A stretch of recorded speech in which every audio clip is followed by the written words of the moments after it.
Hey there, it's me, your favorite libertarian. And with me I have the Howlson EPS Carry to replace the SCS Carry that I tried out on my P365X macro comp. Today, please enjoy the following segments. What's in the box? Installation. Co-witness? The specifications.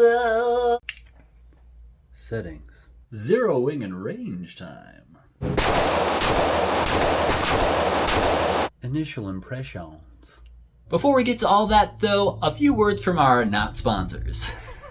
First of all is that I take prayer requests, so if you have any of those, put those in the comment section below. I love praying for you guys. I love that we have this community that we can lift each other up in prayer. So do that publicly in the comment section. If you want a more private setting to submit your prayer requests in Discord, Instagram, Facebook, all the stuff can be found on our website, Your Favorite Libertarian. And that's also where you can use my exclusive discount codes and affiliate links to help support the channel, buy cool stuff, and save money. As far as disclaimers go, keeping everything open and honest with you guys per the usual. I bought the gun with my own money, the optic with my own money, and the light was sent to me from Streamlight, so thank you to the fine folks at Streamlight for sending that light over. You will see a video very soon on this light comparing it to another light. Which one is better? You'll have to decide with the information that I provide. And that link is up here or up here if you want to check that out. Now, the optic itself, I originally purchased through Primary Arms, and I purchased the SCS Carry. Had issues with that. My video about those issues is up here, but they were great. Had nothing to do with the issues. It was a Howlson thing, but they were great. They exchanged it, even exchanged because both these optics were the same price. Didn't have to return one and then purchase the other. Everything was super fast. Less than a week, I had this new optic and the other one was sent off, and I was off to the races filming this video. So shout out to Primary Arms. If you want to help support them, you can click on my link in the description or the pinned comment, then click on their link on my website and do your purchasing for the light and the optic through them if you want, even this thing too if you want, but don't tell YouTube about that. All right, I think that's everything. Now let's get on to the actual video. I think that we've already know. Yeah, I think that we've already know. Sick of dealing with the old plan. They know that we're calling it wrong. You got me like, oh yeah, I think that we've already know. Sick of dealing with the old plan. They know that we're calling it wrong. And now it's time for everyone's favorite portion of the video, what's in the box? This is the portion of the video where I show you what's in the box. Let's take a look, shall we? Blam! Check it out, special effects. All right, so let's talk about what comes in the box. You have obviously the optic itself, EPS Carry. There's your battery tray. There's your adjustment buttons. We have a tool. This is going to let you remove your battery tray if you need to. It also is going to adjust your windage and elevation. The other side of this tool is going to be for your fasteners. Here are 3 fasteners that are included. Along with what's included, you have a plate. This plate is the RMSC adapter plate. That comes in the box. It is metal. A warranty card, a microfiber cloth, because you can never have too many of those, a snack in case you get hungry, and the user's manual. Let's check out the user's manual real quick. The user's manual is quite extensive. Shows you all the features there, all the different configurations and what screws you would need for those configurations. Showing you how to install the battery, kind of important. You want to make sure you do that right. How to install the optic on your slide. How to operate the optic, but don't worry, we'll get to that. How to adjust your zero, and maintenance. Installation. All right, so here we have the SIG P365X macro, and as you can see, comp. As you can see, there's 2 fasteners that are holding in this plate. We're just going to use the provided tool from Howlson to remove those. Boop. Boop. Now, we're going to take a look at our bags of screws, and we're going to see which ones match the thread pattern of those screws. All right, we have a winner. So this one kind of is step down on the head. Thread pattern is the same. Let's install. Now for the installation, we should not need this plate, but we'll know for sure once we get to the range and test it out. I have verified with other people who have this optic and this gun that typically you do not need a plate, and we're going to see if once this is installed, if we can get some type of co-witness with the factory sights. Whing. This plate, this comes off obviously. Set those aside with our factory screws. We'll go ahead and put our EPS on top here.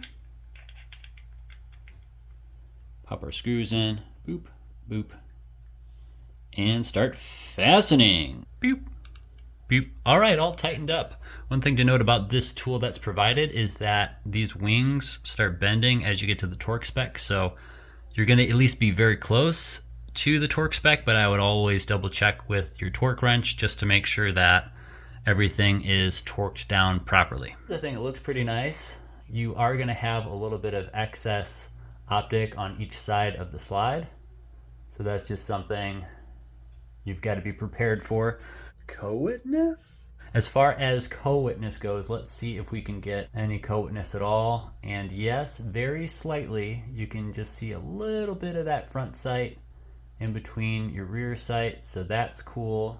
If the optic were to go down, battery die, etc., you could still at least co-witness with your irons, even though these are super low to the slide irons. So that's pretty cool. Now we'll go ahead and turn it on. I'll go through all the features for you, how to set everything, and then we'll test everything at the range to make sure that we're not losing zero or shifting at all. And to make sure that that's not happening and nothing's walking out, I'm going to witness mark these screws as well with some Sharpie paint pen. The specifications. All right, now that we have the optic installed, let's go over some of the specs. We have the dot, circle, and circle dot reticle options.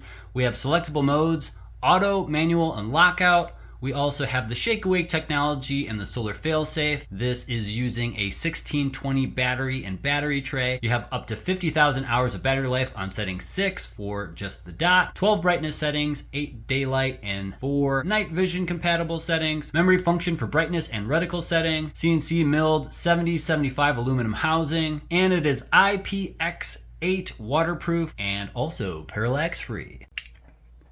Settings. The EPS Carry has 3 individual modes for the programming and 3 individual reticles for their programming. So let's talk about what they are, and then I'll show you how to switch between them. It's pretty easy, pretty intuitive. If you have any of the other Holosun optics, it's probably the same programming, but I'll go over it in case you're new to the whole system. All right, now for the 3 individual modes, you have auto mode, you have manual mode, and you have lockout mode. First one you're in by default is auto mode, and that is where it's taking all sorts of ambient lighting conditions and determining how bright your reticle needs to be based on those lighting conditions. This might be good if you are shooting outdoors and you have a cloudy day, clouds are passing, it's sunny, it's not sunny. But if you are shooting indoors or shooting in low light conditions, it's not a good mode to be in because the sensors aren't sophisticated enough to know it's dark over here where the gun is, but the thing I'm pointing at with the light turned on it is really bright, so it ends up washing out the reticle typically. That's why I recommend either being in manual mode or lockout mode, and I'll show you how to do that right now. To get out of the auto mode, all you're going to do is press and hold the plus button on the side here for 3 seconds. Once you do that, it will blink, holding it down for 1, 2, 3. It blinks, and now you're in manual mode. So with the plus and minus buttons, I can make it dimmer, I can make it brighter, and that is manual mode. Just what it sounds like. You can manually adjust the brightness. Now let's say you have the reticle the way you want it, and you have the brightness the way you want it, and you want to lock that out. That is where lockout mode comes in, where all you need to do is hold and press this plus button again, sounding like a broken record here, for 3 more seconds. It blinks, and now you're in lockout mode. So if I accidentally press the plus button at all or the minus button, it is not changing any of my settings. It's staying at the circle dot reticle, and it's staying at that brightness. Now you might be asking yourself, but our favorite libertarian, how do we change the reticle options? Well, don't worry, because I'll show you that right now. This might seem obvious, but the first thing you're going to need to do to change any settings is to get out of lockout mode. So all I did was press and hold the plus button 2 more times and went back to manual mode. So now I have the brightness, I believe, at setting 8. And all I'm going to do now to change my reticle options is press and hold the minus button for 3 seconds. you'll see it blink, and then you'll see the reticle change. That's how you know you changed the reticle. So I'm just going to hold this minus button for 3 seconds. Right now I have it on the circle dot configuration. Press and hold for 3 seconds. Now I have just the dot, and guess what? If I hold it down for 3 more seconds, I just have the circle. Hold it down again for 3 more seconds, and I'm back to that circle dot.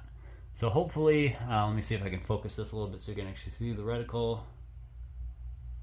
Nope, I can't seem to focus it in this lighting, but just rest assured it is very nice and crisp to my eye.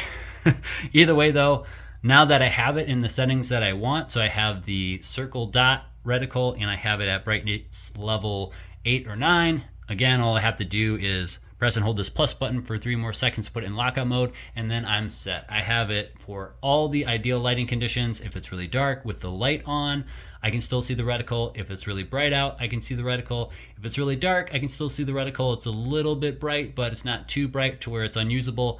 That is the sweet spot typically for me with the Holosun Optics 9 or 8 setting, and I'm good to go. Hey guys, it's me from the future letting you know I forgot one of the modes in the mode section, and that is the sleep timer mode. It's probably because I don't mess with it, I just leave it at default, but if you want to know what it is, the sleep timer mode works with that shake awake technology, and it makes it so you can determine how long you want this optic to be still before it shuts off to conserve battery life. There is the 10-minute option, there is a 1-hour option, a 12-hour option, and a never option, meaning it never shuts off, it's constantly on, just like an aim point until the battery dies. Then it obviously would shut off. So right now, by default, it's set to 10 minutes. So if I'm just sitting it on a nightstand or in a safe, after 10 minutes it shuts off. As soon as I shake it awake or just pick it up or move it, it turns back on. All the settings that I had it at when I left it are back on as well. So that's cool, it remembers all that stuff. If you do want to cycle through those options though, all you'll need to do is press the plus button for 10 seconds. So you hold it for 10 seconds and then it will cycle through all those options to let you know what option you're on, instead of having to look at it for 10 minutes upwards of 12 hours until it shuts off. You can instead look at the reticle, because for the 10-minute mode, it will blink once it's set to the 10 minutes. Once it's set to the 1 hour, it will blink twice. 12 hours, it'll blink 3 times, and then the never setting is going to be 4 blinks. So just so you know, if you are cycling through those modes and you want to know what mode you're in, that's how you know. I personally wouldn't mess with it because I really like the 10-minute option. The shake awake technology works great and it gives me the best battery life. So there's all that if you want that information. If not, hopefully you skip to the next part because you just watched all of that. Sorry or you're welcome, depending on who's watching. Also, if anybody noticed that this wasn't screwed on all the way, thanks for noticing. Thanks for watching and paying attention. I purposely have it like this so I remember to take my battery off the charger once it's charged and put it back in. All right, let's take it to the range, zero it, and test it out, shall we? First things first, I zeroed the optic, seated with a bag, and I was able to get some pretty tight groups after making some adjustments at 5 yards on the left and at 10 yards on the right. The only thing I did was make a minor adjustment after that, and then I was exactly where I needed to be. After that, it was just a matter of familiarizing myself with a red dot on my handgun, just making sure that every time I brought up the gun, I could see the dot. And then I started getting a little fancier, doing some shooting and tracking that dot, making sure that every time I brought it back from that recoil, it was in the same spot.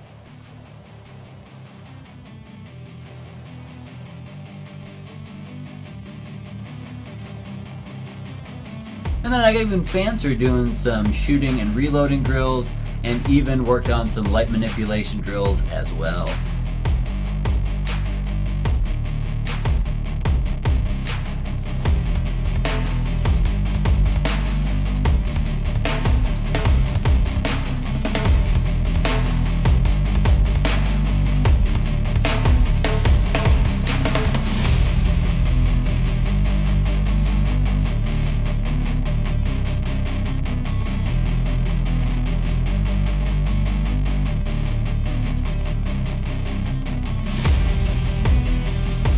target on the right is me doing all those drills at 5 yards, and the target on the left I think is me doing all those drills at 7 yards. The last thing I felt like doing just for fun was going out to 25 yards, which is as far as this indoor handgun range goes, and just seeing how accurate I could be with this dot. I did turn the brightness level down 1 level so I could have a nice fine point of aiming, and I was able to at least hit the target I was aiming at a couple times, both for that top target and that bottom target.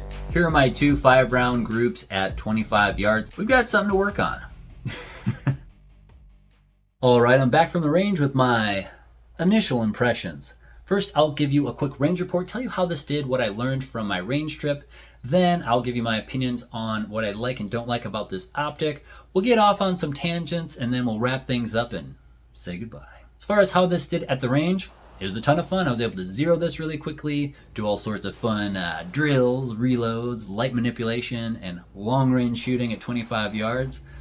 This did great. One thing to note is that this is a 25-yard zero from the factory, so if you have super low sights like me, or you want like a 10-yard zero, you're probably going to have to crank down that elevation a little bit. And for me, I had to do, I think, 16 clicks down for elevation, 8 clicks to the left for windage, and on the owner's manual, basically there's an arrow that says like turn this way for up, and that's going to shift your point of impact up. Same thing for windage. One thing that a lot of people wonder or want further confirmation on is whether or not you can have this optic with the factory screws that come with this optic without the plate, and if you can attach it to this particular slide for a SIG and have everything work. I shot about 150 rounds in that particular range trip and nothing moved. So there you go. There's a little bit more on that data point for you. You're welcome. One thing that I really liked about this optic at the range was that these buttons are really big and they're very tactile. So I was able to, without even breaking my grip, feel with my thumb and say, oh, yep, that's the minus button. Make my reticle a little bit dimmer so I could have that finer point of aiming at 25 yards. Ooh, chef's kiss. Okay, so one thing I don't like is that this takes a smaller battery. I just don't want to have to buy a bunch of different batteries. You guys feel me, right? Although I'm sure if it was a bigger battery, like the normal size battery that you use with the full size pistol optics, this would be taller and then you wouldn't get the co-witness option, so people would be complaining about that. Either way though, I just wish that there'd be some technology where you could still have the full size battery, you could even have more than 50,000 hour battery life, and it would all fit in this size package. That would be great. So Hollison, if you're listening, if you could do that, that'd be awesome. Thanks. Now back to things I like about this. The price, I think the price is good. It's at $400 is what I paid for it on Primary Arms. If you want to use my link for Primary Arms, definitely don't go to your favorite libertarian something in the pinned comment or the description. Don't do that. For sure, don't do that. Where was I going with this? Oh yeah, price is really good. It's enclosed, which is nice because you're protecting the emitter. If you are carrying this in your pants and you have like lint or something, it could get clogged up and then you wouldn't be able to see your reticle. So it's nice that this is protected. And I really like that it is the same setting set that I have in other Holosun optics that I have, like my Holosun 507CX2. So many acronyms.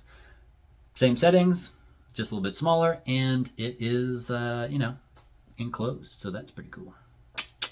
Another thing that's cool about this optic is it has that solar failsafe, so if the battery is completely dead, it will gather light from ambient lighting sources or the sun, and will continue to run that reticle for you so you can continue using it. But of course, if you're in pitch black darkness, you can simply use your irons and your flashlight.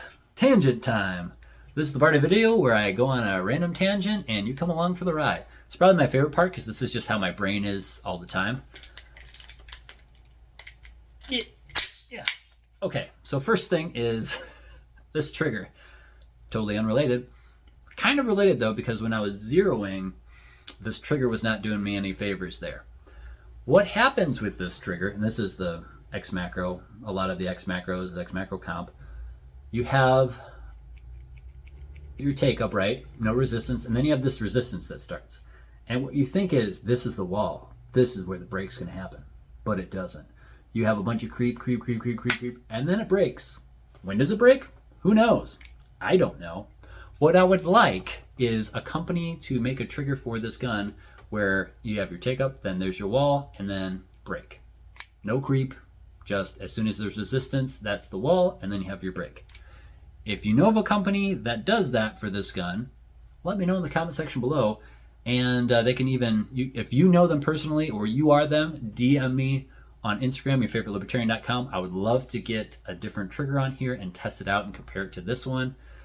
Also, if you are a holster company, preferably, I like the small business holster companies. I mean, the big ones are cool too, but if you're a holster company that makes a holster for this gun light combo, the TLR 7HLX and the SIG macros, hit me up in the comment section or DM me. Or if you know of one and you're not that company, but you know of one, you say, hey, yeah, this company makes that thing, let me know in the comment section below. I'd really appreciate it because I want to get a bunch of different holster companies, holsters that fit for this gun and then compare them in a video. So that would be cool. Also, let me know what you want to see in a comparison video between this gun and this whole setup and my M&P Optics Ready full size with all that stuff. I'm going to be comparing a ton of stuff, the full EDC loadouts, shooting comparisons, all the features, spec for spec, bunch of stuff. If there's stuff that you want to know about those two guns or how they compare, let me know in the comment section below.